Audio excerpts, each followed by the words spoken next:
namun juga tokoh-tokoh dan pengaman setempat seperti pecalang. Dan yang bagus juga pihak-pihak kepolisian itu mereka sudah lebih antisipasi juga. Mereka sudah berlapis-lapis menyiapkan. Dan tadi kita lihat di ruang pelaksanaan, di halaman-halaman itu intel-intel dari pihak kepolisian dan tentara sudah beroperasi di sana semuanya. Saya tadi ketemu mereka mengatakan mereka sudah ditugaskan untuk sini. Kepala Kepolisian Daerah Bali Inspektur Jenderal Polisi Albertus Julius Beni Mokalu mengungkapkan, berdasarkan perkiraan intelijen, Munas Golkar akan berjalan aman. Ia juga memastikan tidak ada pengamanan khusus di arena Munas Golkar. Atensi seperti apa nih atensi? Kubu-kubu yang menolak. Pengamanan rutin aja.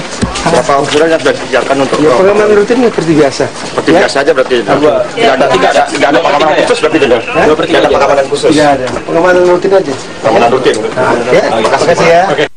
Kekhawatiran akan keamanan Munas di Bali karena sempat terjadi keributan pada saat rapat pleno persiapan Munas di kantor DPP Golkar di Jakarta.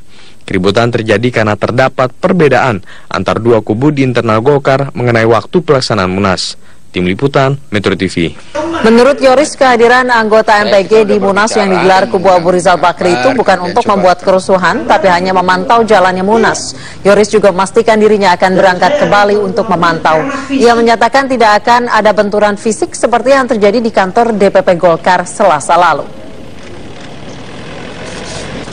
Mereka kebetulan pimpinan-pimpinannya kan, saya bilang kalian laksanakan aman kan, tapi Anda ingat peserta Munas adalah kader Partai Golkar. Jangan melakukan tindakan-tindakan yang akan merusak citra Partai Golkar. Golkar akan malu secara keseluruhan. Orang lain tidak malu, apalagi minoritas ini, kelompok ini kan. Ini bahaya sekali. Dan itu yang kita suarakan. Saya akan berangkat ke sana juga untuk koordinasi dengan teman-teman gitu. Dan Partai Golkar di depan mata. Langkah Ketua Dewan Pertimbangan Partai Golkar Akbar Tanjung mengupayakan rekonsiliasi belum membuahkan hasil menggembirakan. Pertemuan Akbar dengan kubu Presidium Penyelamat Partai Golkar Jumat malam juga belum menghasilkan titik temu. Kubu Abu Rizal Bakri dan kubu Presidium Penyelamat Partai Golkar yang dimotori Agung Laksono masih tetap ngotot melaksanakan Munas sesuai agenda masing-masing. Munas yang sekarang ini sudah resmi menjadi putusan DPP Partai Golkar dipimpin Abu Rizal Bakri adalah 30 November. Karena kalau tidak ada kesepakatan berarti ya Munas 30 November berjalan. Saudara Agung Laksono tadi saya cek berkali-kali mengatakan bahwa mereka akan melaksanakan Munas bulan Januari 2015. Wakil Ketua Umum Partai Golkar Agung Laksono mengaku menghargai langkah Akbar, namun ia tetap pada pendirian melaksanakan Munas pada bulan Januari. Kendati begitu, ia juga mengharapkan ada rekonsiliasi antara dua kubu. Kami Januari adalah sebuah waktu yang sudah diputuskan dalam suatu sidang pleno DPP Partai Golongan Karya dan memiliki dasar hukum, yaitu hasil rekomendasi Munas yang lalu. Dan mudah-mudahan dengan pendekatan yang akan dilakukan oleh Akbar Tanjung menemukan suatu waktu yang baik, dan dengan demikian maka islah itu nanti akan lebih bermakna. Politikus senior Golkar Zainal Bintang menyebut waktu yang tersisa sebelum 30 November harus dimanfaatkan untuk melakukan rekonsiliasi. Ia berharap hanya akan ada satu Munas Golkar.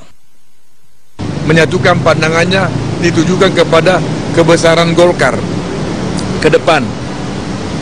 Nah, kalau sudah dicapai rekonsiliasi misalnya demi kebesaran Golkar, demi keutuhan Golkar, demi kekompakan Golkar, maka ditetapkanlah sebuah jadwal Munas. Tidak usah ada yang malu apakah mundur ke Januari atau dipercepat besok. Yang penting, yang paling bagus kalau dua-duanya menjadi amblok, menjadi satu, sehingga menurut saya Golkar akan melahirkan sebuah musyawarah nasional yang sangat elegan. Untuk melaksanakan rekonsiliasi Golkar, Akbar Tanjung menggelar pertemuan dengan dua kubu yang berseteru, yaitu Abu Rizal Bakri dan Agung Laksono. Agung juga bertemu dengan senior Golkar B.J. Habibie.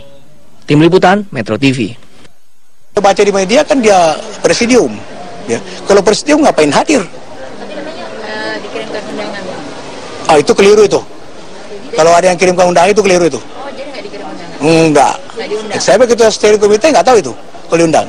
Ya menurut saya justru malu kalau hadir Lo sudah menyatakan diri kok sebagai presidium ya, kalau nggak salah ya, dan sudah memberhentikan ketua umum partai yang sah dan legal, nggak ada malunya itu kalau mau datang.